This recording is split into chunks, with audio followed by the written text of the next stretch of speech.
Parmi les pays les plus prompts à soutenir la cause palestinienne, en tout cas par les mots, et à condamner la guerre menée par Israël, la Turquie figure en bonne place. Friand de formules choc, Recep Tayyip Erdogan, loin de se faire discret, ne mâche pas ses mots à l'encontre du Premier ministre israélien.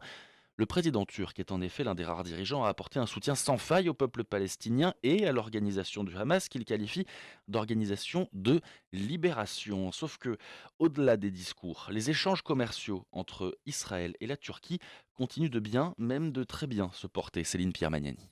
État génocidaire ou encore État terroriste, Recep Tayyip Erdogan ne s'embarrasse pas d'euphémismes diplomatiques. Depuis l'attaque du Hamas le 7 octobre, le président turc n'a de cesse de condamner les opérations de l'État hébreu dans la bande de Gaza. Mais la rupture politique n'empêche pas le commerce entre les deux pays de se poursuivre, note le journaliste d'investigation Metin Cihan, rapporté par le quotidien Le Monde. Exilé à Berlin, le journaliste recense chaque jour les navires qui transitent vers Israël depuis les ports turcs. Il pointe du doigt, je cite, l'hypocrisie des dirigeants qui laissent les géants industriels livrer de l'acier et du pétrole au gouvernement de Netanyahou, matière nécessaire pour continuer son offensive armée à Gaza. Si le trafic a diminué d'environ 50%, 450 bateaux auraient effectué le voyage vers l'État hébreu.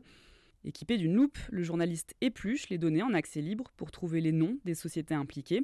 Y figurent notamment des entreprises proches du pouvoir ainsi que le fils de l'ancien Premier ministre. Preuve que ces propos dérangent, le président Erdogan et sa famille auraient l'intention de déposer une plainte au pénal. À Ankara, Céline Pierre-Magnani pour Média 1.